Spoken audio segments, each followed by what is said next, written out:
What's up, everybody? I am your host, a creepy straw man who demands to be worshipped, and that is my co-host, a large mutilated elk hung from a tree.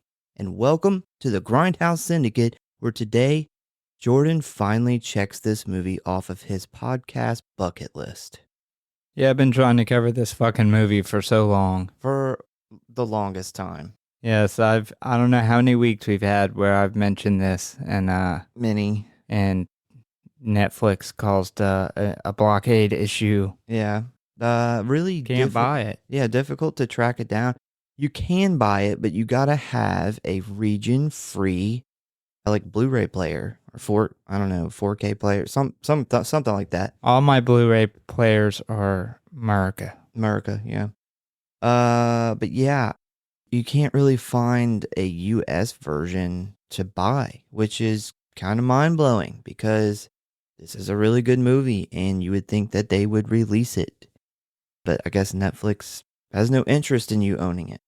Yeah, I mean, I get their streaming site. They want you to pay them monthly to be able to stream shit. But damn, people want to own the movie. Yeah, I agree. You buy the rights to distribute a movie, fucking put that shit out and let people buy it. So, do you want to tell the good people what movie we are covering today? Oh, you didn't say yet. Nope. No, this is The Ritual. From 2017. Yes, from that year. You know we are suckers for witchcraft in the woods movies. So, I think we were both excited to cover this. I haven't seen this movie in many years, maybe like 4 years probably. You know, we need more witchcraft in the woods movies. We need more witchcraft in the woods movies and less exorcism possession movies. Would you agree? Yes. There's a fly in Pretty here. sure it just came through the mic. It's driving me nuts. Yeah, I would 100% agree. A lot less possession movies. I don't know how many. I mean, no offense to those who love possession movies. I know a lot of people who love possession movies. I love them when they're done right, like The Exorcist, and very few after The Exorcist 3. But yeah, it seems like the 2010s hit and Exorcist movies went fucking rampant. It's the possession of everything, and we could trade that in for some witchcraft. I would rather see witchcraft in the woods movies for sure. I would rather watch a shitty Blair Witch movie, like the newest one that came out years and years ago. I guess it's not new anymore. Than watch a shitty possession movie. Oh, I'll for say sure. that. For sure. But before we jump into it, we literally just got back from attending the SC Horror Convention. It was awesome. We are tired. Very tired. We kind of did the episode and our convention coverage in the same, day and a half time span here. Yeah, plus drive time. Yeah, we had to go out of town. But it was awesome. Everyone we met was super cool. I got to finally meet Clarissa Rose from the Sleepaway Camp movies, and she is the nicest person ever. She's like super, super nice. Almost like maybe she's a serial killer and she's just putting on a front because she is a very nice person. Yeah, she was quite nice. I would say I was a little taken aback by the accent. Didn't see that coming for some reason. Yeah, she is definitely from up north. Yeah. Yeah. Y'all got a nice picture together. Yes. Whipped your wieners out for it. Yeah, we did a naked wiener tuck picture. But yeah, met her. She was really cool. We also want to shout out some really cool vendors we met. People pretty much that do like awesome work or are really great to do business with. We always like to shout out. So first up, we have Xtream Design FX. They make some really awesome masks. And they have one of the best leather face masks I have ever seen in person. I love it. I agree. We've seen it twice now. Yeah, it was at the last convention, Yeah. and as soon as I seen it, I knew it was because you can't recreate it that good. Oh, That's it's so good. That's how man. good it is. They may have killed somebody and cut their face off. Could have been. Could be real skin. We don't know. But yeah, they make like a lot of different masks. If you want some really good Halloween masks, they have a whole website of masks they make. And you can find them at Xtream. So Not the regular way you spell it, just Xtream Design FX.com. We'll put that in the show notes. Next up, we met some super cool people today that have a really cool store. I actually talked about them last year. They had the awesome Freddy Krueger baby that I posted last year that people really, really liked. That thing looked incredible. It was actually one of my favorite things from the convention last year. But they're back again this year with a fucking pinhead baby. The pinhead baby looked so good. I got a picture. I will post it. Oh my God, that thing is... I didn't know if they could really top the Freddy baby, but the pinhead baby is pretty close. Yeah, they have a lot of good babies. It's like a fucked up nursery over here. It's fantastic. They got a Captain Spaulding baby. They had a little Sam. Yeah, the little Sam baby, which is just a little smaller than real Sam. Yeah. They have a lot of really awesome stuff. They do phenomenal work. Really nice people. I really want that pinhead baby though. I got to figure out how to get my hands on that. But yeah, they're great. We'll post some pictures of some of their stuff. I took some photographs. Why'd I say photographs? Like I'm Look at some this photograph. photographies. I took some pictures of some of their stuff, and I will be posting it later on. But you can find them on Instagram at Bad Dream Babies. We will, as always, post their info and links in the show notes. So if you're looking for some cool, spooky Halloween stuff to add to your collection, here's some really good vendors. Quick question. Freddy baby or pinhead baby? No, I'm not ready. You had to pick one. I'm not ready to answer that. Honestly, honestly, probably pinhead baby. I think it's because you just seen it today. I would have to see pictures of Freddy baby, but I remember from last year being fucking blown away by it. And I was blown away by Pinhead Baby too. But if they're both the 10 out of 10, I'm going Freddy Baby. Yeah, I don't know, man. I really don't know. Freddy Baby was awesome. Sounds weird saying Freddy Baby. It does. Hey, Freddy Baby. That's creepy. Now, on to the ritual from 2017. Hello, boys and ghouls. If you want to stay up to date on what's going on with the show, talk about or submit your movie requests, or just say die, then I got good news for you. You can always find us at one of our social media accounts or our official website at Grindhouse.Horror.Pod.com, Facecrook at the Grindhouse Syndicate Horror Podcast, Instascam at grindhousesyndicate.horror.pod, and many gore, which you can always find links for in the show notes as always. And you know what I always say, the morgue, the merrier. So please subscribe or follow for alerts on new episodes. Now, back to the show, kiddies. Frights, camera, action.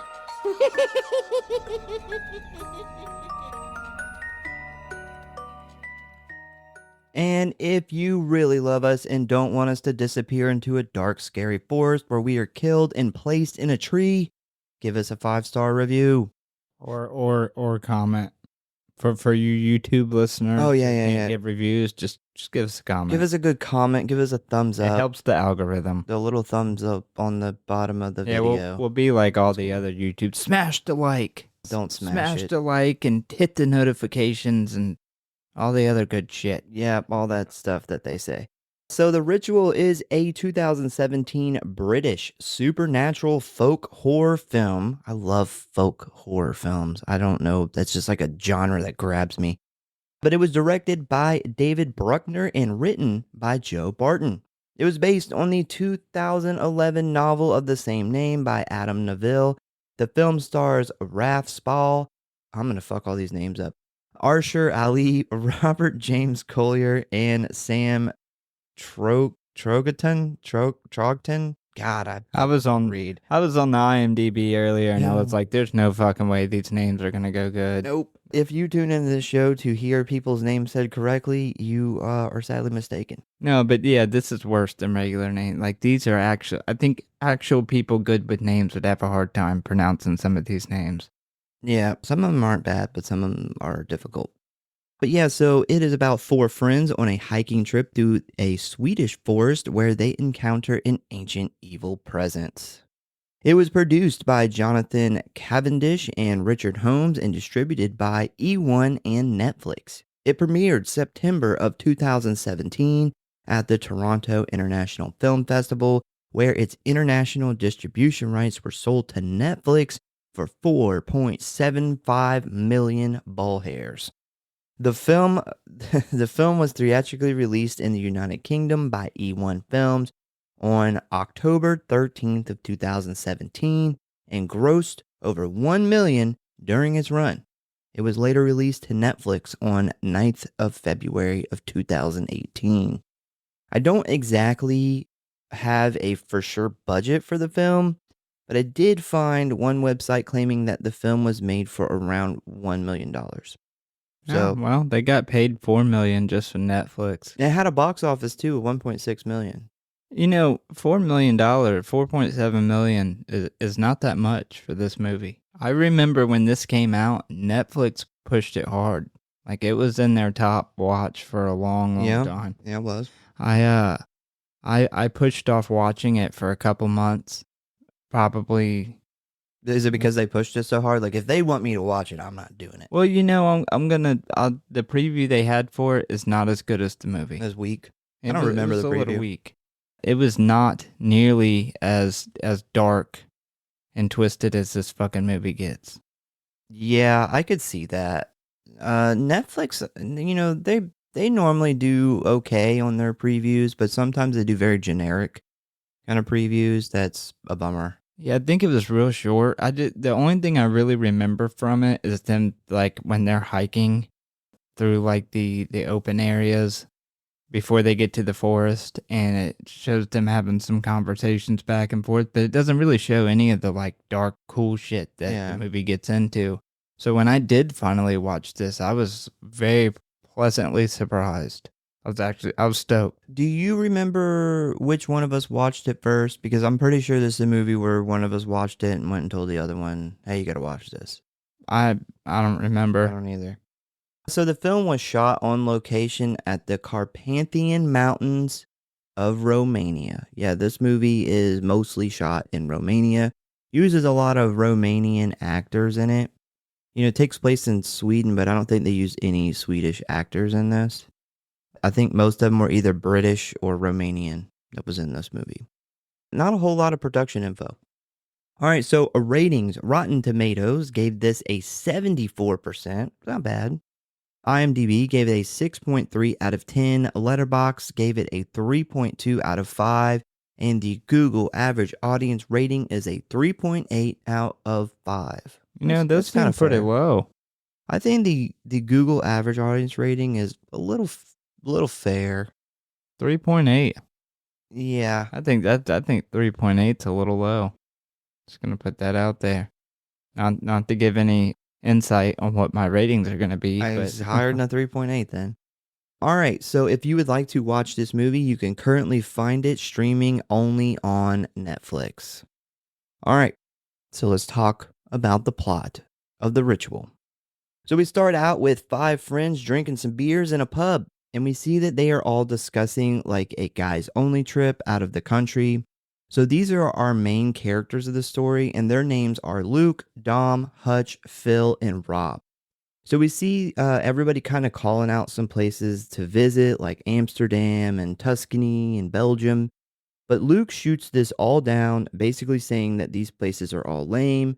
Nobody can really agree on where to go when Rob finally speaks up and recommends hiking in Sweden at a place called King's Trail, which is a trail that runs between Sweden and Norway. Most of the group kind of shrugs this idea off, kind of tabling the discussion for another time. We then see them leave the pub, and as the group are walking down the city streets, Luke decides that he wants to run into this liquor store for a bottle of vodka and asks if anybody wants to join him. At first, nobody is interested in going in with him until finally Rob volunteers, with the rest of the group ordering Ubers in order to head home. While in the store, Luke begins kind of bitching about how his friends are basically getting lame to hang out with. It's called getting older. Yeah, Luke is totally that guy who wants to keep partying and getting fucked up all the time. Yeah, And why his friends are like starting families and having good careers, and he's kind of an asshole about it. He's like Yeah. very aggravated. Yeah, they call it a Peter Pan syndrome, is what I've heard. No, seriously, that's what it's called when you basically have an adult that refuses to ever really grow out of being a boy. You know, he doesn't want to be an adult. That's good. I think we all know some people with Peter Pan syndrome. Yeah, I think everybody probably knows at least one person that just can't grow up. While inside, Luke suddenly notices that the store clerk has been badly beaten and is lying quietly behind the counter. Before Luke and Rob get a chance to react, two violent criminals come bursting through the door, leading to the stockroom with another hostage, who has also been beaten. Now, at first, these two don't see Luke and Rob, which causes Luke to immediately react by trying to hide, totally ditching his man Rob, who is just calmly like standing there because he's got his back. He's got his back turned to where they come out, so he doesn't really know exactly what's going on as fast as Luke. But when Luke quickly like turns the corner, he bumps some glass bottles, which then gets the two robbers' attention, causing them to turn and look right at Rob. I thought it was kind of fucked up. Even like, even the girl who worked there, the cashier, and they clearly like whooped her ass. And he was just gonna hide. Yeah. Like, fuck it. Fuck her, fuck Rob, fuck this liquor store. Sneak out of here with this bottle and not pay for it. So, because Luke is hiding at the end of the shelf, the robbers only see Rob. That sounds funny. The robbers only see Rob. And they immediately walk up to him holding a knife and instruct him not to move and to hand over his wallet. So Rob then hands over his wallet and watch, but apparently that is not enough for these two fucktards, and they demand Rob's wedding ring. And Rob decides here to take a stand and say no. In my opinion, just hand over the fucking ring, man. Like, I thought he said it was like his dad's or something. It's a sentimental ring. he said it's my wedding ring. Yeah, but I thought I thought he said it was like his wife's dad or something. Well, fuck it, dude. Like, you can get another ring. You can't get another you. I would just give it up. Yeah. That's not the hill you want to die on. Well, Rob does. He's not ready to give up the Spoiler ring. alert. we haven't said that Rob dies yet. Okay, skip 30 seconds. So Rob tries to protest, but the other robber, who is a lot more worked up, comes over and demands the ring. Rob looks over to Luke, who is still fucking hiding like a little bitch, and before Rob even gets another chance to like talk to these guys, he gets fucking blasted by the robber holding the metal pipe. Rob falls to the ground, and as he lifts his head up, we see that his face is badly cut and pouring blood, when suddenly he gets struck by the pipe again. We then see the two robbers quickly going through Rob's pockets as a huge puddle of blood oozes from Rob's head. They then run off, and we suddenly see Luke wake up from a dream as he lays in a tent while it rains. So basically, Luke got one of his best friends killed because he needed a bottle of vodka, and then he hid like a little bitch boy, and his bro got fucked up. Yeah, some heavy shit. Luke seemed like an awful friend before this happened, but yeah, world's worst friend after this. Yeah. He's a fucking punk. I mean, it does suck because have I ever been in that situation? No. Can I say for sure what I would do? No. But I don't think right off the bat that I would hide and leave my buddy to take the brunt of these two robbers. I would hope I would like sneak up behind him and hit him with that fucking bottle or something, but well, regardless of the situation, after he took the first hit with the pipe, I would have jumped off. Oh yeah. There's no doubt, like, there's nothing that could have stopped me from jumping out and putting a stop to shit. So we have now jumped ahead a little bit, and we see that it has been 6 months since Rob was killed, and the group has decided to go on the King's Trail hiking trip in memory of their friend Rob, which honestly, I don't know if I could do this trip just 6 months later. Like, I f I feel like, if that had happened to me, it would probably take me, like, a year to work up to something like that. Like, if I was Luke, if I had all this guilt about, seeing him die, I don't think that just 6 months later, I'd be like, "Yeah, let's all go on a trip together." Like, I don't know. That's just me. Luke then gets out of his tent, noticing that he is the first one awake this morning, and you can very much tell that this has fucked him up. He obviously has this tremendous amount of guilt now, and he seems to be having a hard time on the trip. He then sits down and looks at the beautiful scenery in front of him, and then we get the title card, The Ritual. Man, this place is a really awesome place to camp, though. Yeah. Great views to just wake up and look at. It's a beautiful place. Yep. The gang then all wake up and get ready, and we see them pack up their camp and begin hiking the trail, with one of them informing us that they only have 2 more days left until they complete the trail. They then climb to the top of the mountain, which, by the way, amazing view. They then make a really cool shrine out of rocks and candles, pictures, and a few like keepsakes of Rob, while they kind of have a bit of a moment of silence, and they say a little something about him. When Dom then suddenly says, "It never should have happened," which causes Luke to give him like a look. I would describe it as like a look of shame. I feel like Dom kind of gave Luke a look too when he said it. Oh, yeah. Like yeah. he's like, we know. Yeah. We know what you did. Yeah, Hutch then breaks the ice saying it never should have happened, but it did. And they all kind of take a drink from a flask and then pour out one for the homies. He actually kind of pours out like a lot. Like it almost gets uncomfortable because it just keeps going and going and going. Surprised alcoholic Luke over here wasn't it? Like, okay, that's enough. He's like sucking it out of the dirt. There seems to be a little like, damn, was that the same bottle that I bought the night? Fuck you, Rob. Yeah. There seems to be a little bit of tension amongst the group pertaining to like Rob's death and Luke. So later on, we see that the gang has set up camp again as it has now gotten dark. Rob is standing off by himself smoking a cigarette when Hutch then walks over and says, "He's said it before and he doesn't care what anyone says. It's not Luke's fault." And I said, damn, that is not what you want to hear if you're Luke on this trip. Yeah. Because that That confirms clearly tells people think it's your fault. yeah, people are talking shit, and it's probably somebody in your friend group talking shit, and you're on a trip with them in the middle of nowhere. That sucks. So the next morning, we see that it's storming, and the group are all rushing to get their shit packed up. We have been in this situation. Yes. Yeah, because we have done camping, hiking in the middle of nowhere, in the woods, far away from civilization. And when you are literally packing your shit up like out of nowhere because there's like a crazy storm rolls in, that shit sucks. Yeah. Yeah, we were in one really, really bad one time where we always keep walkie-talkies, and that's about your only way of checking the weather, and we had a tornado coming through. We had to that make was the really decision to try to stay and wait it out or pack it up, and it was rough. Oh, that was one of the worst days I'd ever had. So after getting all loaded up, the group then continues their hike in the rain, and by the looks of it, they got a while to go. Dom is definitely not happy about this situation and pretty much hates hiking and doesn't understand why people enjoy it.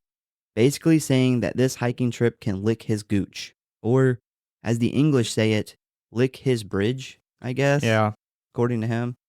I don't know if that's a real saying or not. Never heard that saying. I did put 2 and 2 together and figure he was talking about a gooch. Yeah. But gooch just sounds better and I worse agree. at the same time. I agree. And while bitching, he steps in a hole, injuring his leg, causing him to fall to the ground in pain. After helping him up, he attempts to walk on it, only to discover he has torn his meniscus, which he has injured before. I've been there. Yes, you have. Yes, meniscus injury does not feel good. I don't think it ever like fully heals back to 100%, if I remember right. Well, unless it's surgically corrected, right? I assume a lot of people's aren't. No, I think that people just hurt it and just fucking let it heal and move on with their life. No one's got to No one's got time for surgery. No one's got money for surgery anymore. You know who does? The government. The government has, Who neglected my surgery. Yeah. So Hutch then informs him that they got another 6 hours till camp and then another 8 hours back to the lodge after that, and asks Dom if he can make it. Dom is like, fuck no. So they then grab the map and look for the shortest way back to the lodge, pretty much off the trail. This would be considered a shortcut. And we know in horror films, you never, ever take the shortcut. Yeah, it's like in the top. That's got to be top 3 rules.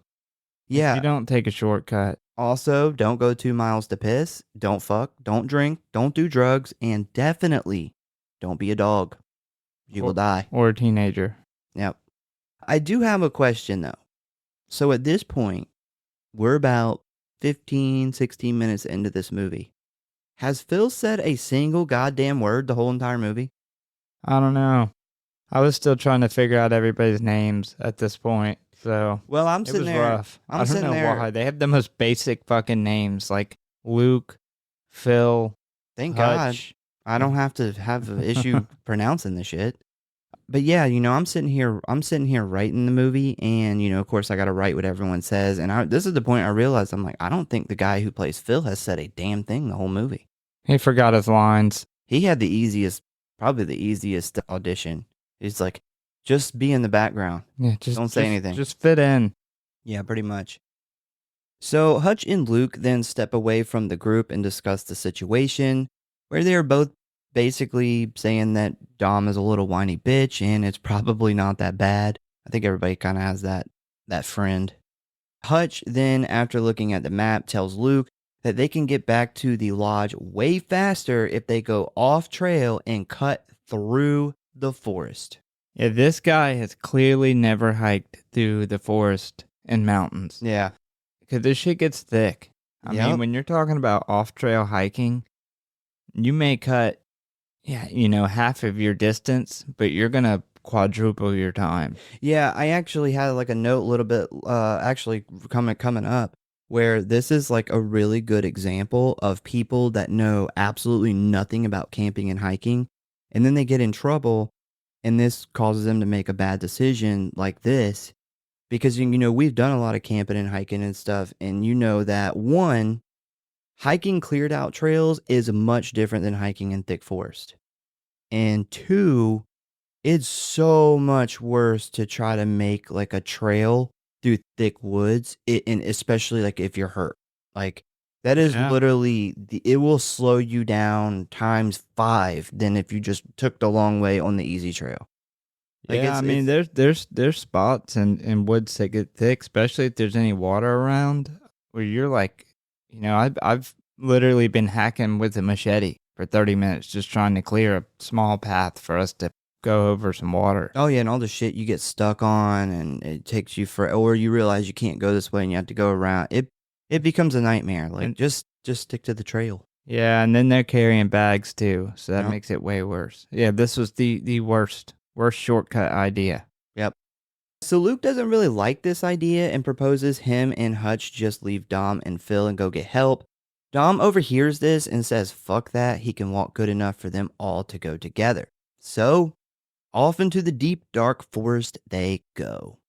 And while on the way in, they spot a very old VW bus that has been abandoned and pretty much taken over by nature. I love the picture, like that abandoned shit that gets taken over by nature. I love all that stuff. Like I think this bus looks fucking cool. Yeah, I wonder if they actually found this bus or if they had to that's a good go in point. and make it. That's a good point. It probably just been sitting there. Huh. Yep. So once they get in, they immediately notice that these woods are very quiet. They then all pose together for one last happy selfie before everything goes to shit. And my timestamp here says 18 minutes and 17 seconds into this movie, and Phil says his first word. Almost 20 minutes before he ever spoke. He's the quiet friend. So while walking through the woods, the guys are having a conversation about food when suddenly they are shocked to find the body of a large creature just tied to 2 trees, pretty much displayed. Bro, this would scare the shit out of me. Yes. If we walked up on this, I would turn back around, go the and other these way. 4 dumbasses are like debating on what animal does this. Like, Yeah. No animal did that. They then walk closer to it to discover that it is the body of a very large elk that has been displayed and gutted with its guts laying on the ground in front of it. After some debate about whether hunters or a bear were capable of hanging it like that, Luke then points out that it is still bleeding and whatever did it is most likely close by. Man, one thing I love about this is the way they shoot this. When they come up on this reindeer, whatever strung up in the tree, it's almost like a jump scare. But Yeah. it's what I would call, and you don't see it very often in movies, is an honest scare. Like it is, what is on the screen is scaring you. They don't have to add any Effects. extra effects. They don't have to add extra sound to try to create a jump scare. Like It's it's just creepy. purely scary. Yeah. So later that night, we see the gang is still hiking, and despite what Hutch originally predicted, they are not sitting back with their feet kicked up at the lodge by evening, and instead are kinda lost in the woods during a massive thunderstorm. They then stop to debate whether or not to set up their tents tonight or keep trying for the lodge. And while this discussion is going on, we see that Luke has discovered runes, aka very old symbols carved into trees. Now, I have my witchcraft books, and I pulled them things out because they have some rune alphabets in it. And it looks like these are, and this can not be true, but I think they are possibly Viking runes, which, if they are, would mean that the top symbol on the tree, it means separation or heritage or property. It's kind of different versions of it. And then the bottom 2 symbols, because they're the same symbol, they actually mean constraint. So Yeah, I got some information on that. Cool. Towards the end. But yeah, this is my prediction of what I think this version of runes are. And because if you can find out the version, you actually find out what all these symbols in this tree means. But upon further inspection of the trees, they then notice a few feet further back is a small little shack kind of house thing. And after discovering it to be empty, they then decide, because of the storm, that they are going to break in and seek shelter inside for the night. And as soon as they do this, Luke immediately starts hearing screeching, growling noises from the woods. Would you break into this abandoned cabin? And well, it's just in this storm, because it's coming down on them, and they're lost in the woods with Yes, no light. if I was lost and it was storming, then I would. But when we get a little further on what's in the house, I would not. I would then too, but we'll touch on that in a minute. So once inside, we have some more runes carved out of wood and hanging from the ceiling. We once again have the separation property symbol. Then we have the one for protection. And then the last one, which is kind of hard to see, but I think it might be the symbol for unknowable. It's really hard to see the last one though. So while the group is getting settled in, we see Phil head upstairs to look around, and while checking the rooms, he comes across something that freaks him out, causing him to call the others to see. When they all arrive, Hutch shines his flashlight into the room, revealing a human-shaped body made out of straw, missing its head, with its arms up above holding 2 antlers in the air. And Phil immediately says, "That's witchcraft." Yeah, Phil was raised a Christian, clearly. Yeah, I don't recognize that. That's witchcraft. Yeah. So despite this discovery of a mini wicker man upstairs, the group basically says it's still better than setting up tents in the rain, and decide to stay the night in the cabin anyway. No, this is where I'd be like, I'm not staying in here. Yeah, I'm not doing it. I will say this is the nicest piece of shit cabin that you'll ever come across. Like, this thing is Well built. got gaps in the pieces of wood, like the planks of wood. You can see through parts of it outside. Like, it's very raggedy, but it's got a second floor to it. Like, it's It's got good bones. It's Good really, bones. really big for what I thought it was going to be, which was just like a one-room shitty cabin. Thing's got a room upstairs and stuff. This witchcraft wicker man. It looks like when they scroll down, it has like ankles and bones, some type of bones that run through the inside. Super creepy. But despite how creepy that is, especially considering what I just found, there's no way I'm going out in the pitch black dark, out in this rain, and staying in a tent somewhere close to here, because you're only going to get so far in the dark where you're lost. Probably going to end up going in the wrong direction. No, I'm gonna hold stay? out. Yeah, I'm gonna stay. Oh, I'm gonna go. I'm gonna go stay. set my tent up right outside. Yeah, I'm not gonna go far away, but well, that's even worse. I will 'cause say whoever did this is gonna. They're obviously not in this cabin, so they're probably outside. I will say that if I were Luke and I had heard the growls, I would not be going outside. Yeah, that But was the other another guys thing. haven't heard that yet. And if I hadn't heard anything like that, I'd be like, maybe I'll just split the difference and I'll set my tent up inside. You're just half in, half out. I'll just bless my tent and just be safe in the tent and in the house. Yeah, considering what he's heard and what's going on, and whatever made this is obviously somewhere outside, and the mutilated, like, sacrificial reindeer that had just been killed.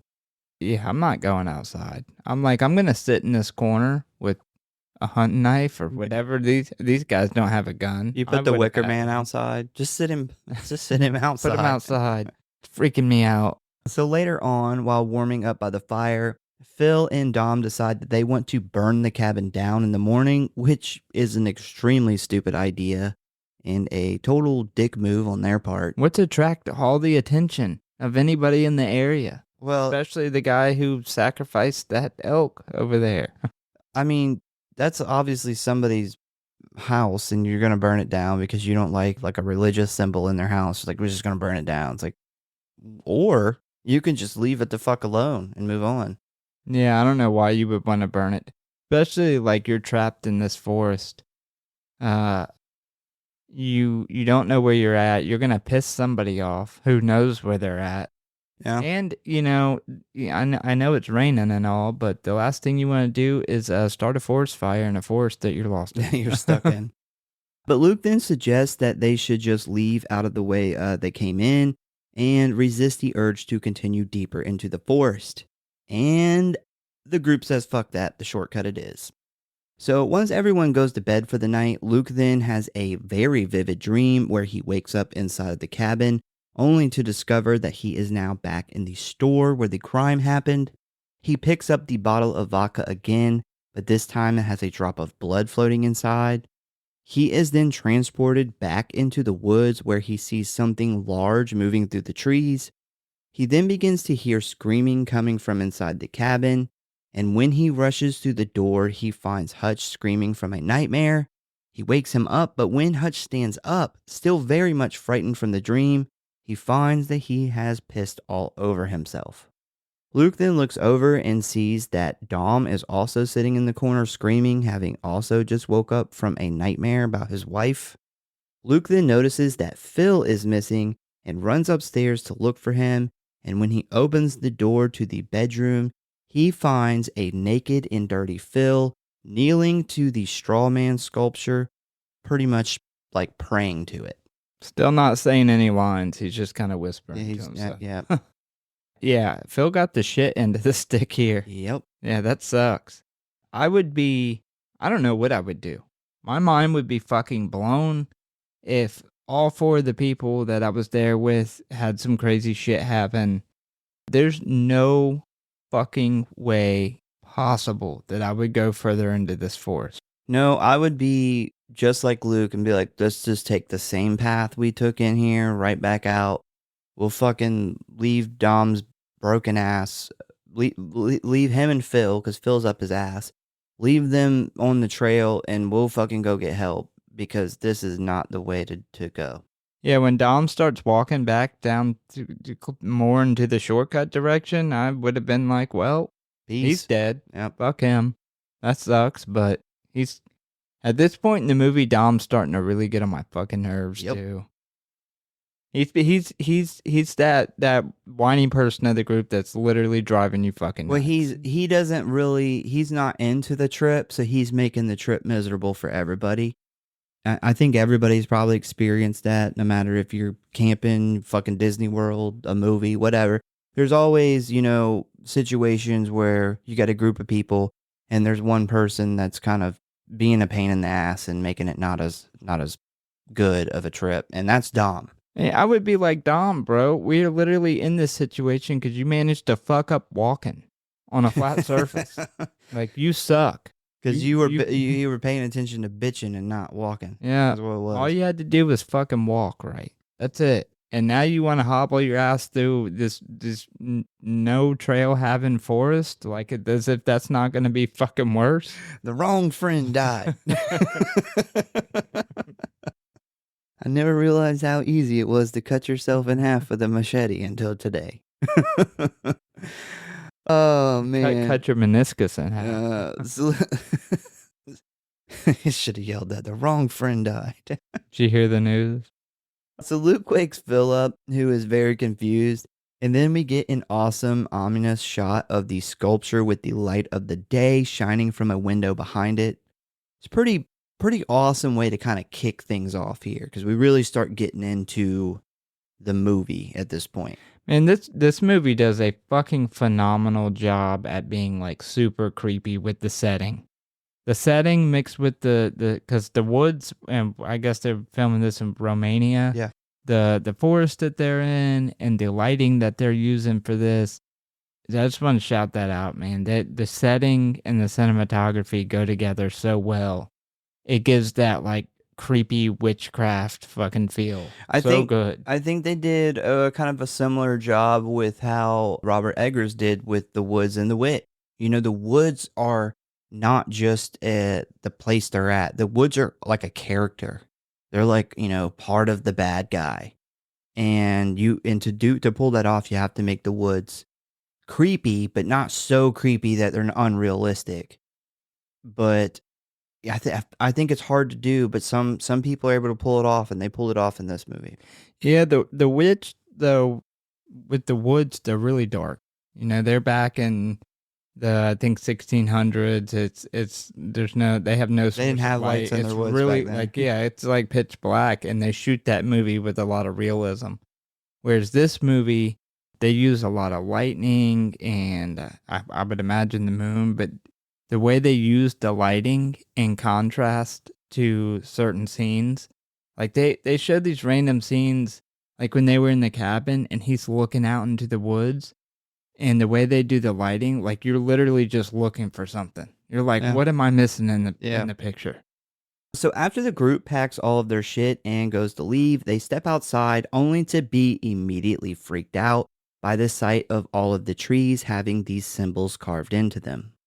Luke then claims that these symbols are a warning not to go any further and that they should just go back the way they came in.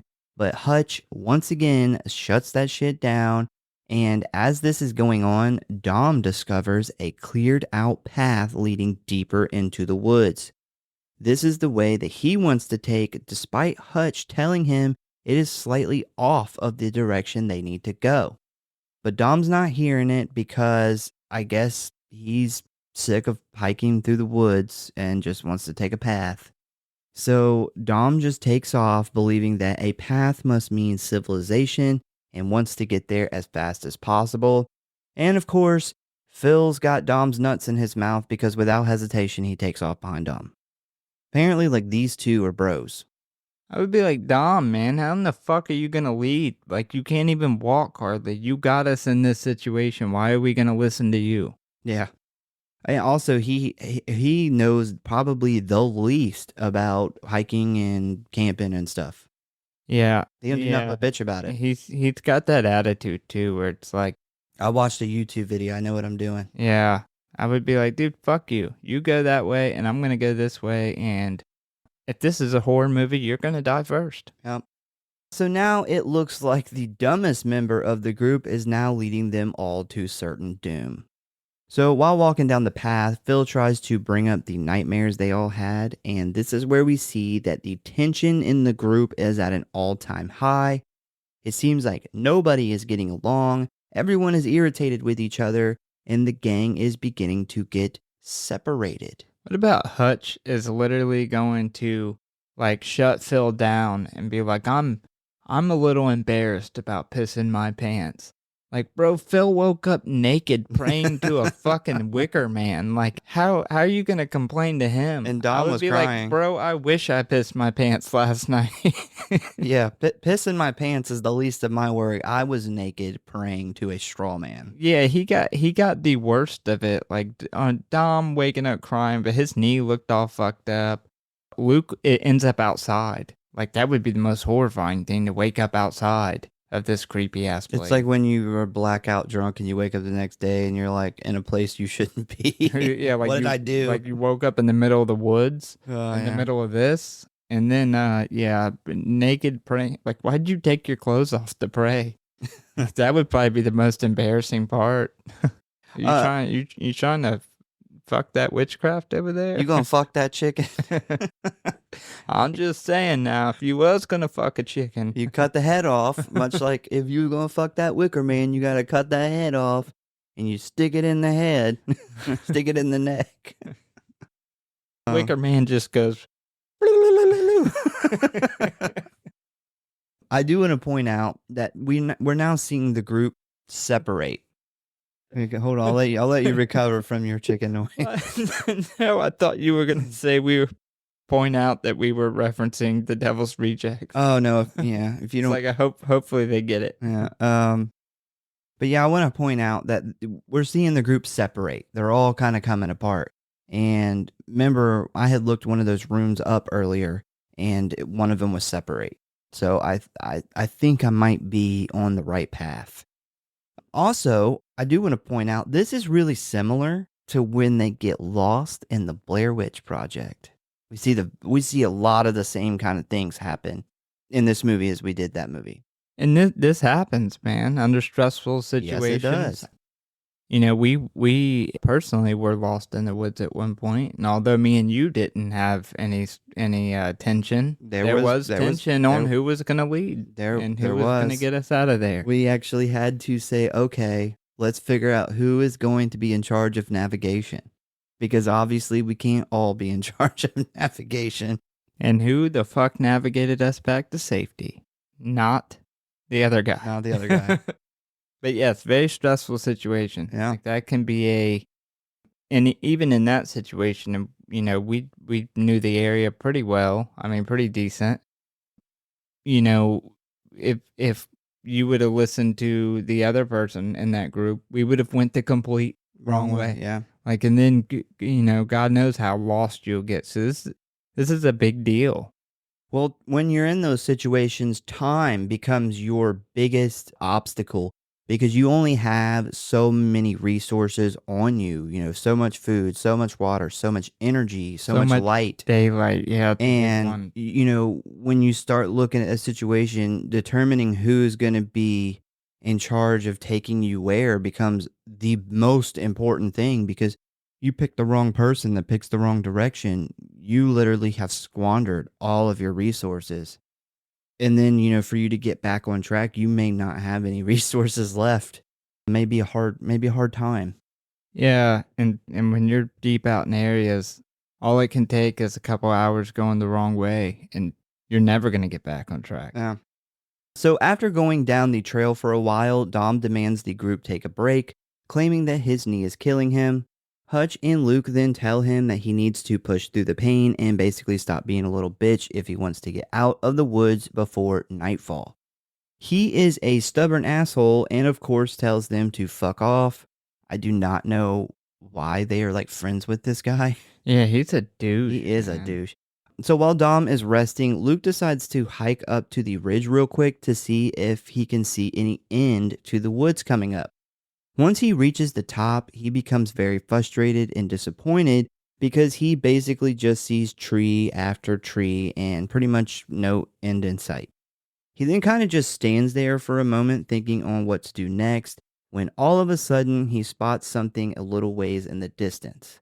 We then get this shot of what he is looking at, and we see that it is a creepy ass looking hand from some kind of creature just kind of holding on to the bark of this tree. And what makes this shot awesome is, for one, it's not a close up.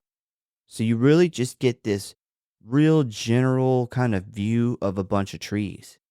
But then you see it move because it like blends in with the color of the tree bark. So you don't see it until it moves, and it's like this creepy surprise. Like it reminds me of the shot from the original Alien at the very end where she's in the escape pod and she thinks she's good. And then you find out the alien's tucked into the wall of the escape pod. And it just moves, and you're like, holy shit, you were looking right at him and you didn't know. This is the same kind of shot, and I love those. Yeah, so we're really getting the view that Luke is getting at this point. Yeah. And so it's really far away, and it is a super creepy shot. Like when this thing starts moving, it's super creepy. And that's one thing that this movie does so well, and that I love about this movie, is there's no cheap scares. Like they're all legit. Like what you're seeing is it feels more realistic. Yeah. There's none of those like cheap jump scares where it's actually just, your friend tapping you on the shoulder or something. It's genuinely scary. Well, they use your vision to be scared. Like what you are staring at being that creepy, that scary, that unsettling is what makes this movie scary, and not really relying on sudden bursts of music or, suddenly something's in your face, They're not using those tricks. They're just giving you what you're looking at. They do a really good job at giving you the perception of the characters. And I think maybe why, I enjoy this movie so much, and I assume it adds to your enjoyment of the movie, is people who like and have a lot of experience going camping in the woods. Oh yeah. It feels genuine. Yeah, I would agree with that. So Luke, he spots it, but he really isn't sure what it is at first until he sees the hand move and then like disappear behind the tree. And this freaks him the fuck out as he turns to run. He then hears branches breaking behind him and then a growl. He tries to warn the others, but Dom immediately says that Luke is just losing his mind and trying to freak the others out. He then shows everyone these like bloody claw marks that he got the night before when he was dreaming. Hutch is kind of stunned at this, and Phil is silent as usual. And Dom says Luke did it to himself. And this is where the motherfucking dam finally breaks. So Luke asks Dom why he is constantly going against everything he says, and Dom tells him that it is because he doesn't respect his judgment. Luke then says that they wouldn't even be here if it wasn't for Dom hurting himself and wanting to take this path. And this is where Dom drops the nuke, saying, "No, we wouldn't be here if it wasn't for you."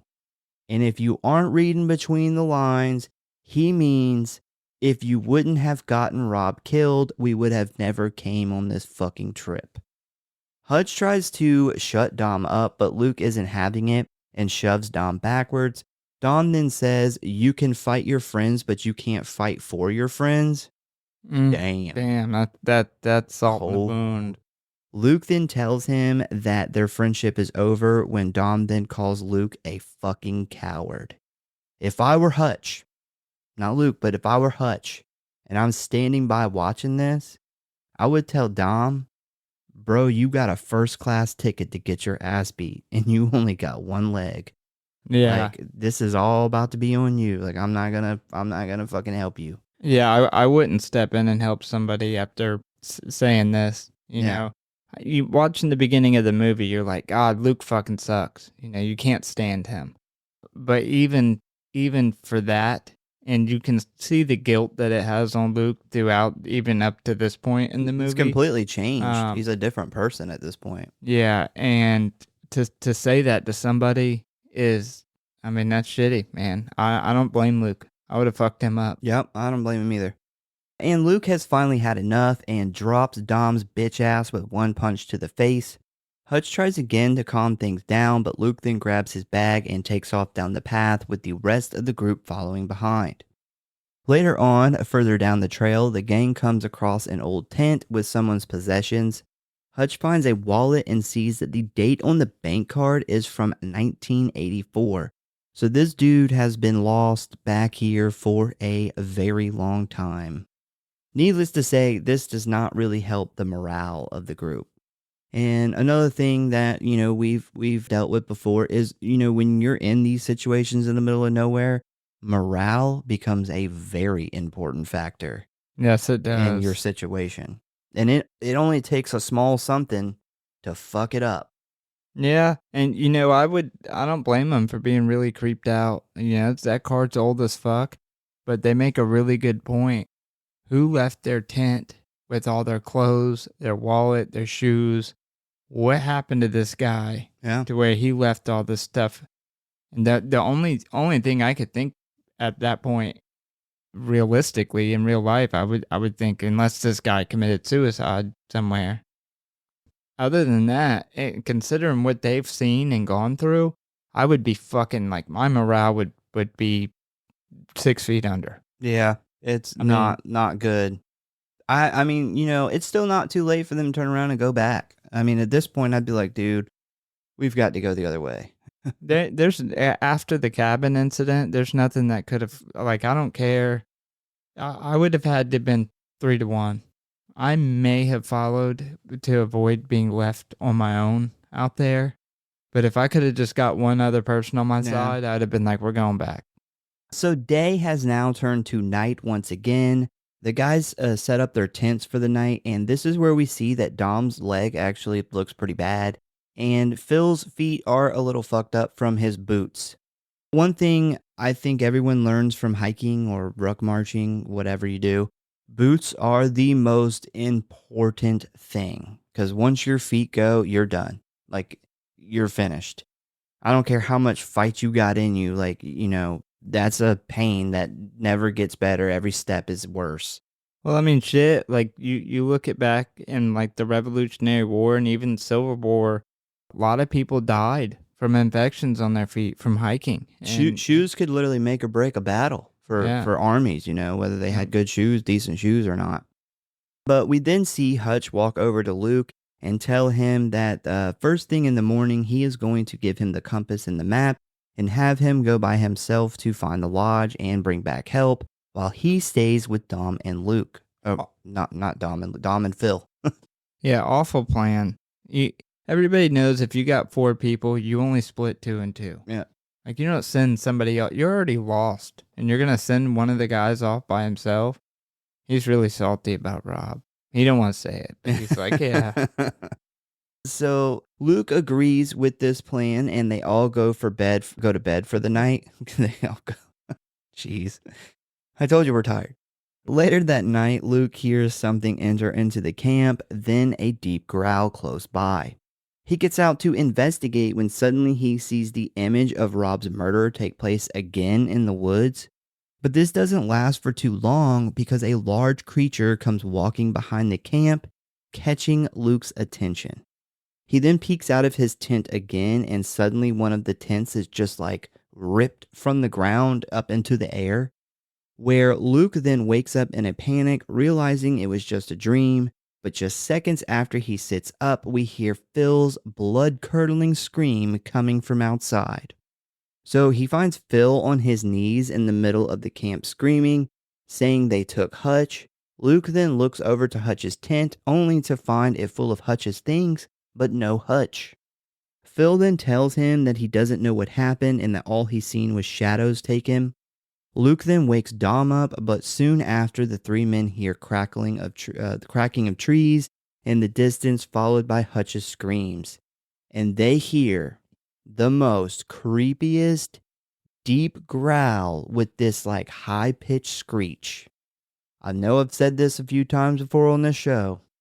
I would literally shit all over myself and the fucking woods. I would probably die from fright if I heard that in real life. I would I would lose the will to live.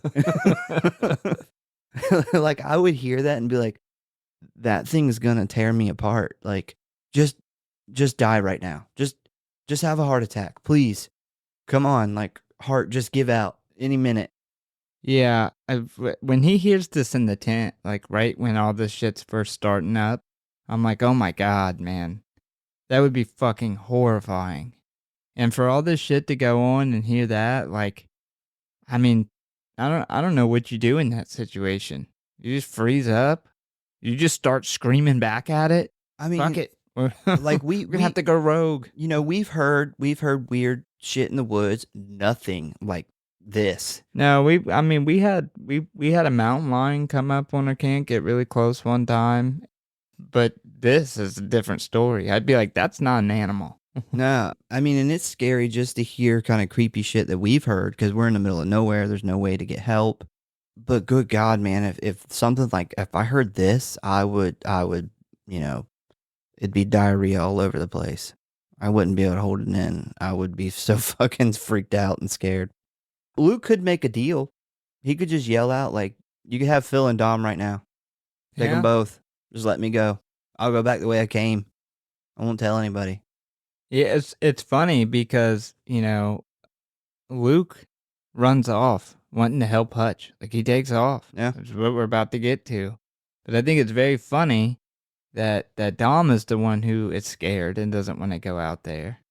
And it's like, man, you call Luke a coward due to the Rob situation. But when he's trying to go save his friend in a real scary fucking situation, you're the one that's like, no, let's just go back.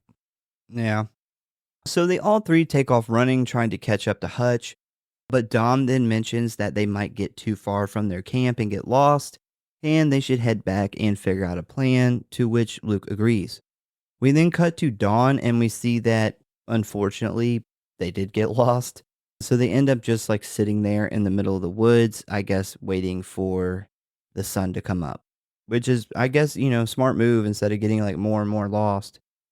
But yeah, I guess one day somebody will come across their tents and their shit.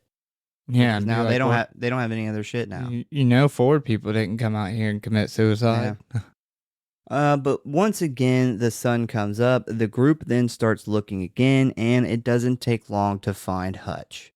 We see that a very dead Hutch has been placed like 20 foot into a tree, completely ripped open and gutted. Looks awesome. Great job with the effects there. After they freak the fuck out for a while, they somehow get him down. I don't know how they pulled that off. Well, his body would be the least of my concerns right now. I mean, I hate to say that, but bro, if I found him gutted like that after what happened, like I would literally throw up.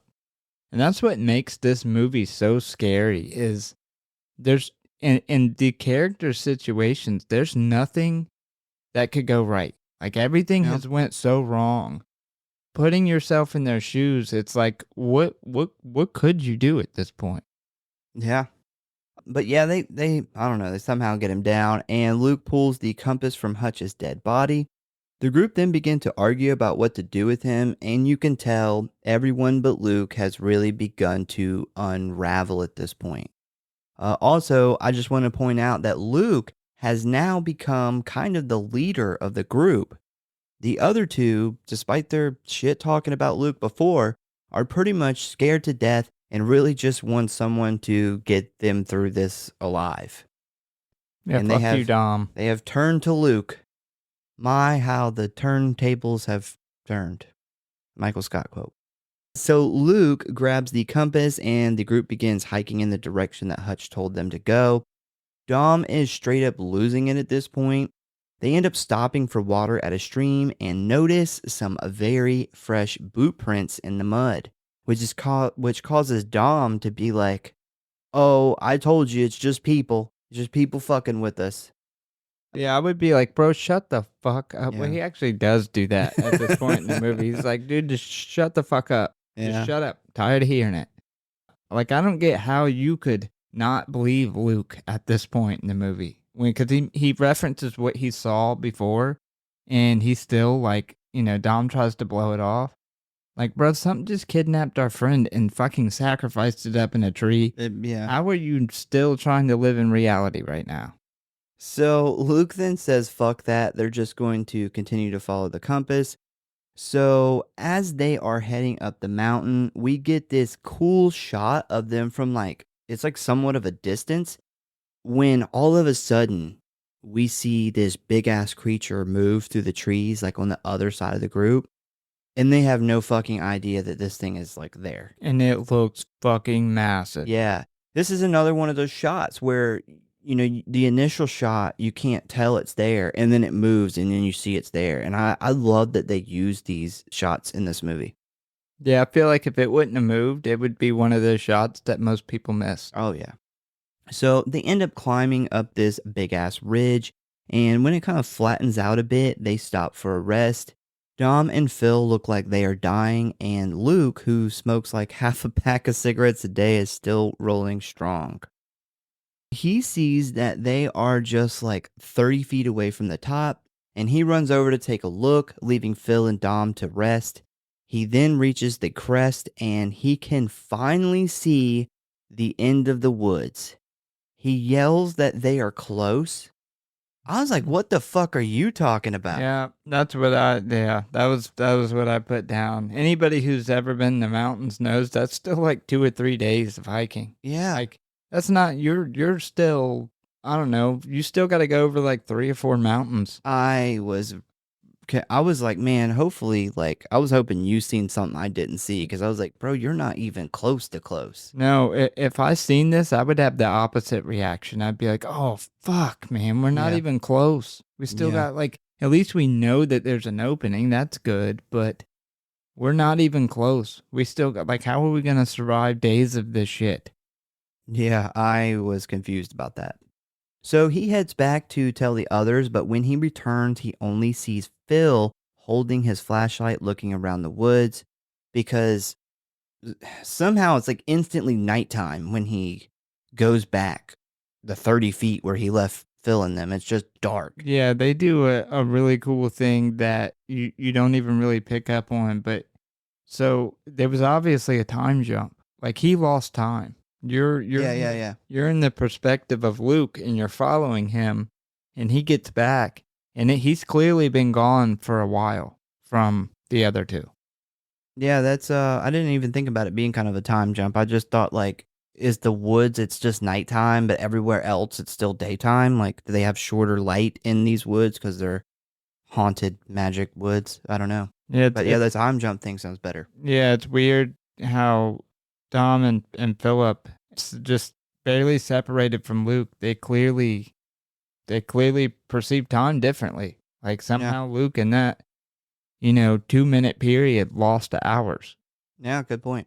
So he then asks Phil what he is doing, and Phil gets suddenly snatched up out of nowhere by this big ass creature that we only really catch a glimpse of. Luke then takes off running but slams into a tree, and when he comes to, he finds himself in this half liquor store, half woods kind of deal. It's kind of cool. I like it.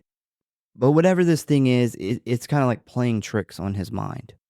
So after Luke kind of comes to, he finds Dom, who is a wreck at this point, hiding behind a tree.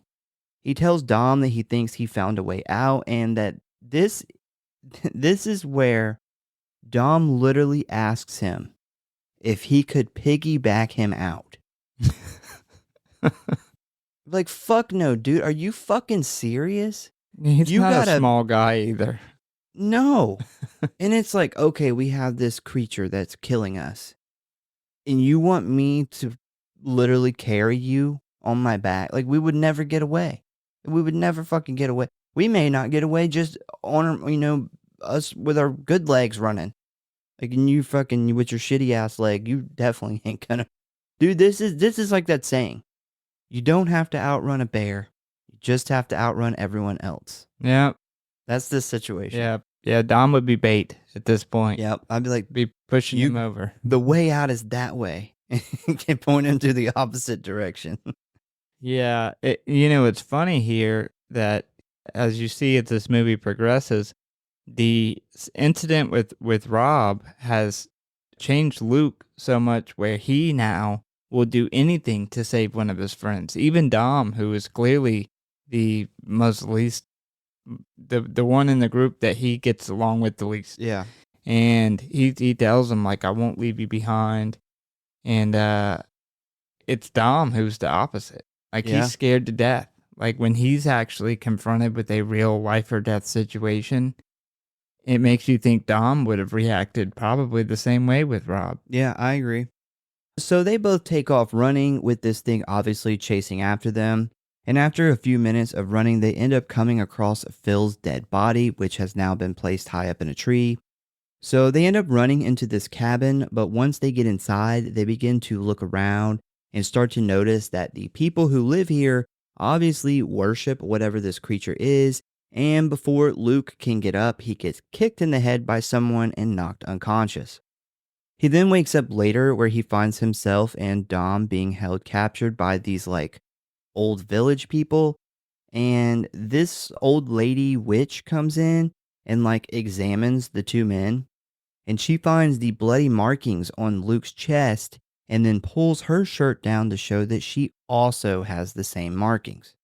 She then looks at Dom, who she immediately recognizes as being a little bitch, and she pretty much leaves the room, and her two henchmen grab Dom and drag him off while beating him. It's funny, she doesn't even have to check Dom She for the smells mark. it. She goes up to him and can just tell. She could smell. She's like, you smell like a little bitch. Yeah. And it tells you she's probably been doing this for a long time. Yeah. And she didn't even have to check for the mark. But we see at this point that the mark that Luke gets is obviously some type of like mark of the beast. It's him being chosen. Yep. Luke can hear Dom in the next room crying out in pain, along with some creepy ass chanting. This one lady then walks in holding Luke's head gently, telling him in broken English, "We prepare for sacrifice, be over soon." Later on, we see Dom dragged back into the room, and he is fucked up. This is where Dom then tells Luke about his nightmare back in the original cabin, and he claims that in his dream, he saw these exact village people. I just pictured the YMCA village people. He saw these exact village people sacrificing him to this creature. He then says that there is no way for him to make it out alive, and for Luke to tell his wife he tried to make it back to her. Later on, we see Dom dragged outside and tied to this big wooden thing, where he is then to become the sacrifice to this creature. We then catch a glimpse of the previous sacrifices, who are like these rotting corpses just placed like high up in the trees. I thought it looked awesome. It was an awesome part. The rotten bodies in the fucking trees are super, super creepy. And obviously this has been happening for a long time because these bodies are in different states of decomp. Yeah. I wonder, do you think Dom believes Luke now? I think he does now. I think he does? Yeah. What if he didn't? He's like, dude, shut the fuck up in there, Luke. These people are just messing with us. All these people did this shit to themselves. Yeah. Y'all are all fucking having nightmares. We then jump to later on that night where Dom and the village people, it's killing me. Not the YMCA village people are waiting on the creature to arrive. We can also see that Luke is attempting to break free from his restraints in order to try to save Dom. The creature then lets out a loud growl, and we see all of the villagers take a knee. We then hear trees cracking and shaking, looking like the creature is about to step out of the wood line, when suddenly Dom's wife steps out of the woods. And I was like, what the fuck? This thing can morph into people? It sure can. Holy shit. If you're weak-minded people like Dom, it can morph into whatever it wants. You know, it sucks, but if I'm Luke, I'm watching through that whole like, well, I'm glad I got this mark now. Like, they gave me water. That's got to be a good thing. I'm not the one getting my ass beat or about to be sacrificed. He's like, damn, Dom's wife's about to fuck him up. So anyway, she walks over to Dom and holds his face while looking into his eyes, when suddenly it turns into this hideous creature and rips Dom away from the wood post and carries him off into the woods. We then see it lift Dom up into the air and stick him onto a tree, kind of like a Christmas ornament. Kind of like a ritual. I do find it kind of odd that this thing isn't like eating people.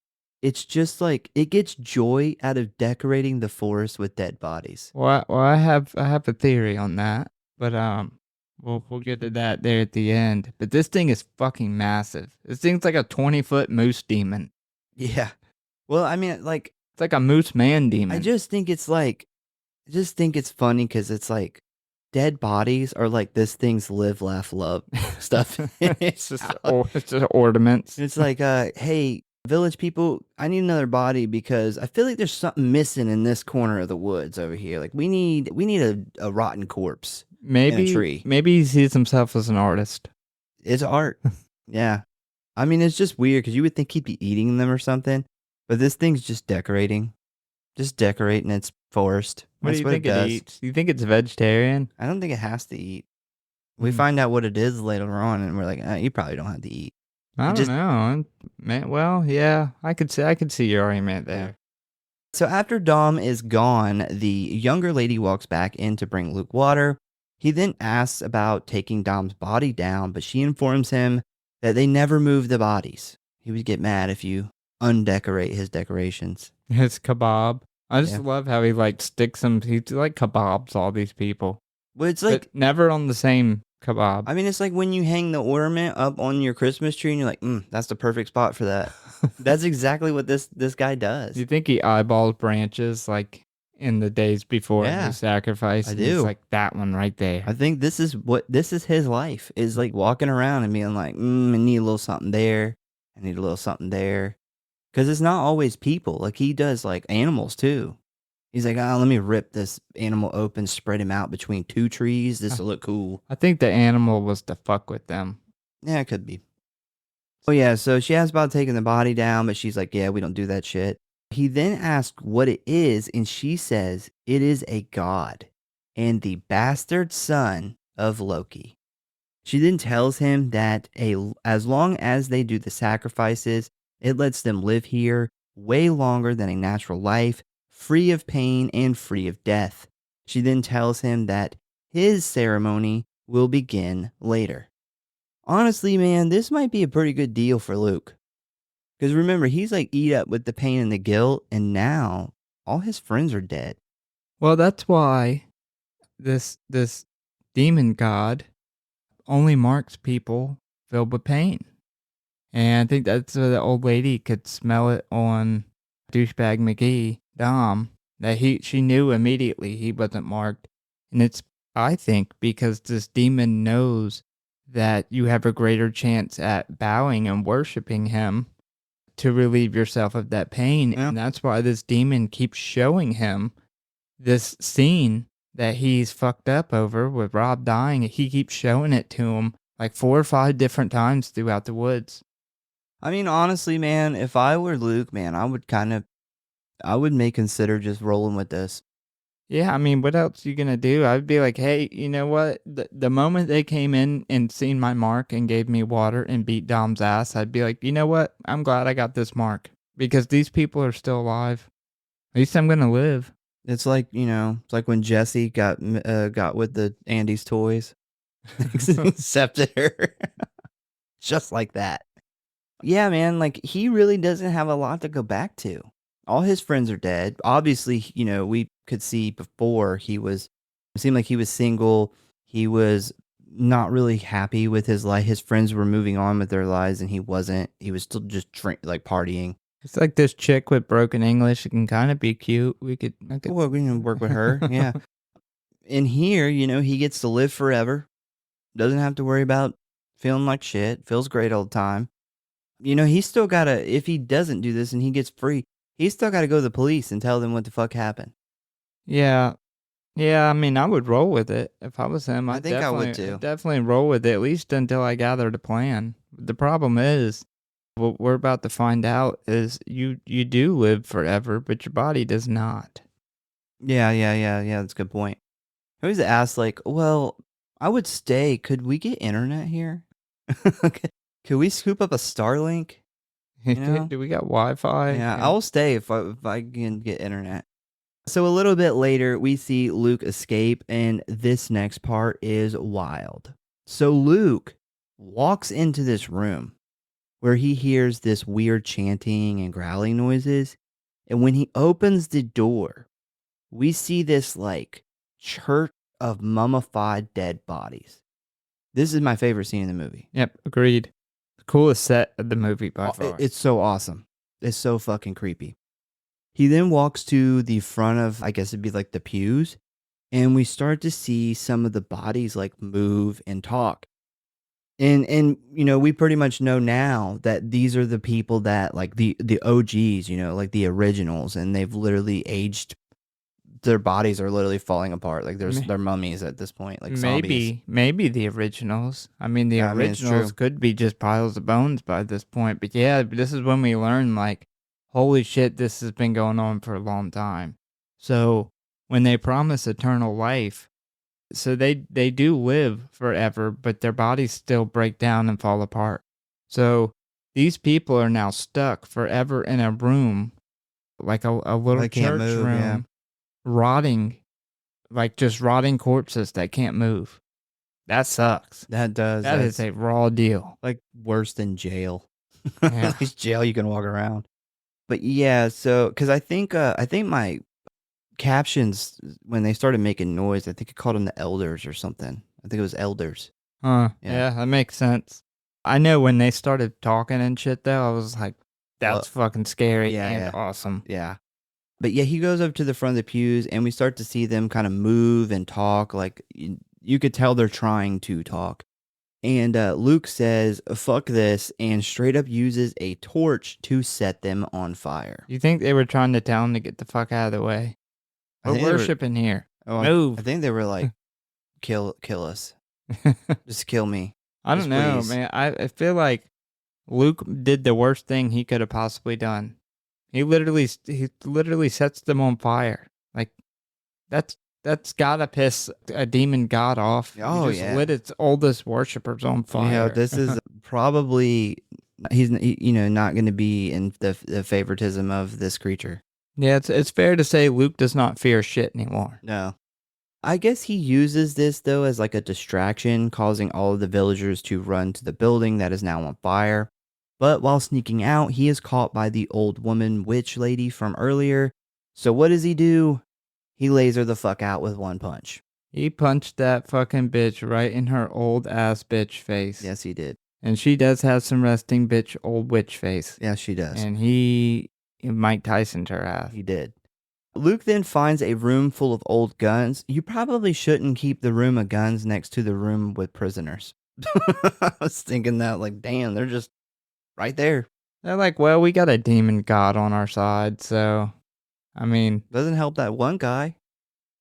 uh, Luke then finds the room of guns, and while he is looking for the bullets, we see the creature, who is now pissed, show up to the village. Luke then goes to escape, but as he turns to run through the doorway, we see the creature standing there. And this is like our first kind of close-up good look of this thing. Luke then takes off running out of the house through a different exit, and as he makes it to the wood line, he looks back and sees the creature's full form, which is like this deer elk kind of mix with it has a human torso for a head, like its whole forehead, nose, and it's just like a human torso with arms. Got a full set of arms. And then, like where an elephant would have tusks, it has fucking human arms there instead of tusks. This thing is pure nightmare fuel. So this is one of the few things I remembered about watching this the first time. Like, I remember this being a good movie, but I couldn't remember really a lot of the details from the first time I watched it. But I did remember that the creature at the end was fucking awesome. I don't remember the specifics of it, what it looked like, but I do remember it being amazing looking. Yeah, I didn't remember specifics either, and I probably won't next week. But I will always remember that this thing is scary as fuck. This is one of the scariest creatures I've ever seen in a movie. You know, there's a scene right before this where he he drops the girl that came in with the broken English. So this demon has like picked her up outside and then drops her, and her eyes are like missing. So I don't think that the worshipers can look at the demon in the eyes. Because if you realize, whenever he shows up, they're all looking to the side. Because his eyes glow. Yep, none of them will look at him.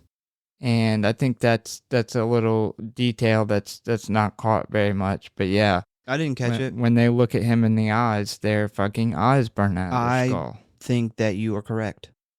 Luke then shoots it with the gun, which is a stupid-ass idea, which does nothing but piss it off. Luke then takes off running with the creature chasing behind him. Luke then spots the edge of the forest, but right before he makes it out, the creature grabs him and forces him to bow at its feet. Luke then tries to get up, but gets forced back down again. And while on the ground, he spots the little hatchet that he dropped earlier. Luke then grabs the hatchet and stands in defiance, and as the creature goes to grab him again, Luke slams the blade down into, I guess it would be like its forehead. It then jumps back in pain and shock, allowing Luke to run off. It then begins chasing him through the trees, when suddenly he makes it out of the woods, back into the clearing, and we see the creature stop at the wood line. The creature then lets out a loud growl, and Luke responds by screaming back at it in pure anger and hate. We then see the morning sun rise as Luke walks through the field towards a road with a car. And that is the end of the ritual. All right, so here is my theory, if I can get this out right. So the creature, whenever it is pushing Luke down to pray, so it stands up and like puts its arms together, almost like it's showing Luke how to pray. Like it's trying to show him how to pray. Yeah, I was unsure what it was exactly doing when it did that. Well, here's my theory, is that it wasn't trying to show Luke how to pray. It's that he is praying himself. And what if he is praying to a larger God, and he needs these marked souls as part of like a ritual to a larger God? And that's why all these people are hung up in this tree in a very ritualistic way. All the people that he's putting into the trees. This let's see. It would explain why he's so desperate at the end of the movie to get Luke to pray. And, obviously some higher God contained this God to this forest. It can't leave. Like, it makes that very clear. So something has contained it to this forest. So what if this is Loki, who this is the bastard son of, contained this demon in the forest to basically make sure that it never gets out, make sure nobody ever sees it. And these are rituals or ways to try to impress Loki, to maybe try to get out of this forest. So basically, like, to simplify it, Loki has this kid out of his marriage, and he's like, I'm gonna send him to a boarding school and get him out of the way. Well, apparently, like, a lot of the gods were very weird about having like bastard kids, mixed human kids, and they were like, they shunned them and were very embarrassed by it. This is real life. So he sends them off. Theories, yeah. So he essentially contains this thing in this forest, and this is just a deeper, kind of going deeper into my possible theory. But yeah, like, it's doing these rituals to try to get the attention of his dad. Or, I mean, outside of that, if you don't want to go that deep into it, obviously some other higher form of God put this creature here, contained it to this forest, and I think that it's doing rituals to this higher God, and it needs these worshipers as part of the ritual. And that's why it is so desperate at the end to get him to pray. And maybe this higher God is even the ones marking the people, because it seems very, very, like, it doesn't kill him. It seems very, very desperate to get him to pray. And then even the scream it lets out when he gets out of the forest is almost a scream of desperation, not out of anger. Yeah, I feel like I mean that's a pretty good theory. I think that you're probably right, or at minimum, at least some of your stuff's right there. I think that the answer is probably in looking into the mythology of this actual, because I know this is like an actual creature in like I think it's like Norse or something. Well, there's actually, in my facts, I read, there's something that kind of backs that up as well. All I right. didn't even know when I wrote that. So, but I agree. I think the more research you do, the more you would learn about it. I also think it was meant to be open ended. I don't think it was meant to have a. I think they kind of left it where you can kind of take it as you want.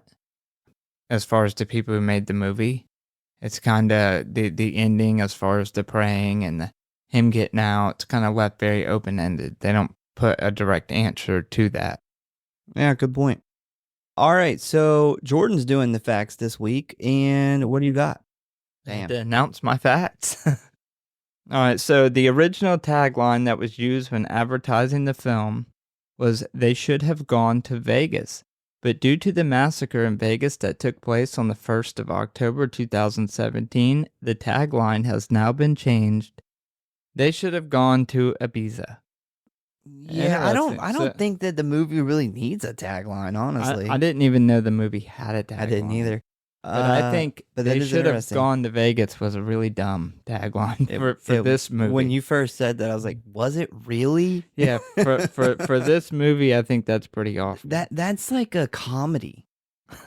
That's what you would do, like, you know, the hangover guys go to New York and something happens. You're like, we should have went to Vegas. Ha ha ha. It's like, this is a horror movie about like witchcraft. That shouldn't be the tagline. Yeah. Like, Yeah. wasn't The Witch like the scariest movie of the year or something? Yeah, I think anything with Vegas in it, it's like needs to be a comedy. The witch should have stayed in that village. So moving on. The creature in the film is actually based on Jotun from Norse mythology. This is mentioned with the captions on, and the creatures are similar to what we in modern day call a giant or a troll. Really? Yeah, it's the actual creature. A giant or a troll? I don't get troll vibes. So it's not. So I think it translates over to giant, but essentially these creatures were their own creatures, their own race of creatures, very similar to like a giant or a troll. They had their own characteristics, but essentially in the mythology, they're called Jotun. You know what fucks me up about the creature is because I could see it being like just an animal if it wasn't for two things. One is the fucking human torso as a forehead, and two, the goddamn arms. Yeah, so these actual creatures, in very little text, they're actually described as beautiful creatures, but most texts have them as these very horrific looking creatures. Like they're awful looking. So, I mean, that they're never described. Like, I mean, not that I know of, they're never described to a T. They're just these awful looking giant creatures. And this is a pretty awful looking giant creature. Yeah, I would, like I said, I would die of fright if I came in contact with this thing. Yeah, same. So, though not revealed in the film, the small witch is revealed to have hooves instead of feet, giving her loud footsteps, which can be heard in the film adaptation. Although it's not showed in the film, You can hear it. can still hear the hooves. So she's like, So in the book, she actually it talks about her having hooves. yeah, I would actually like to, after watching this, like I would kind of want to read the book because I feel like we would get more story in that book. So I think I might do that. So throughout the film, the creature's two eyes can be seen in all the shots of the forest.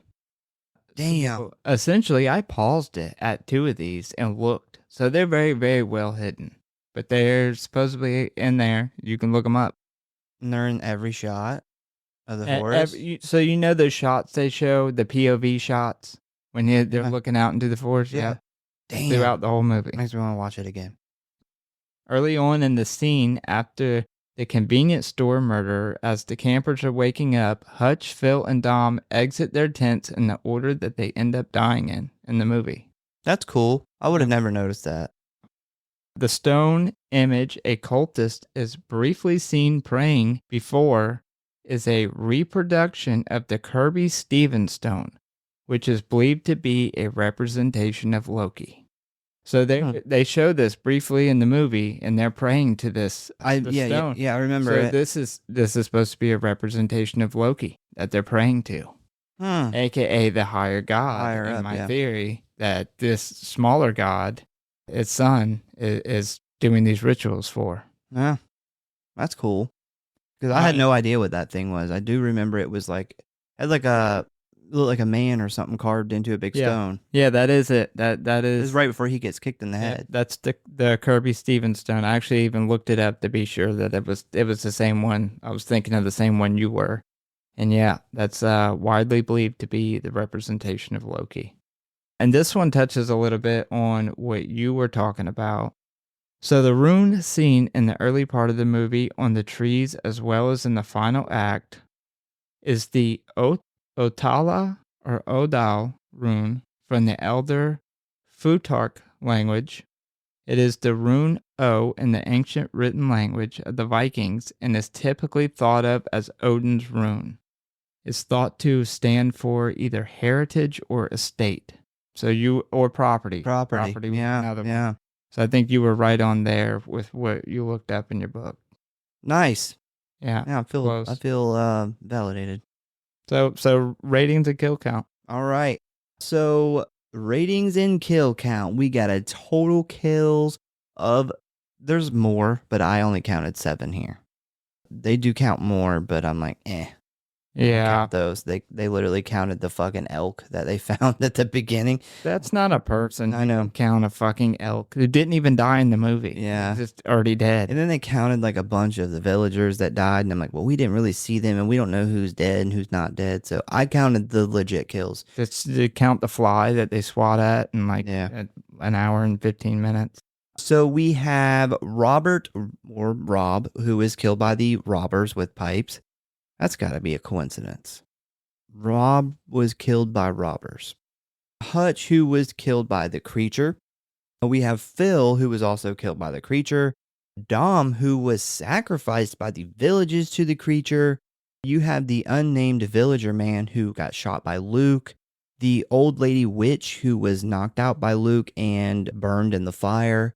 And the younger lady villager who was killed by the creature. So, favorite kill, you are up first. So I went with Dom being impaled on the tree kebab because fuck Dom. Same. Yeah, I don't know how else you Same. could go with anything else other than Dom. Yeah, I was happy to see him go. Yes, that's me. Me too. He was the only person in the movie I was happy to see die. Yeah. Put it like that. Rating. So I gave this a 4.3. This is a movie that I can say is genuinely scary, and it does it in a way that's very straightforward. There's no cheap scares. Thought the setting combined with the dark cinematography and lighting, they combine together to make this such a unnerving feel. It has that perfect witch woods vibe. I thought the props team did a great job with the ritualistic set pieces, like all the witchcraft and Nordic stuff that they used. I thought was really good. Great pacing. The best and scariest part of this movie is the creature. What makes this movie so scary throughout is the fear of the unknown.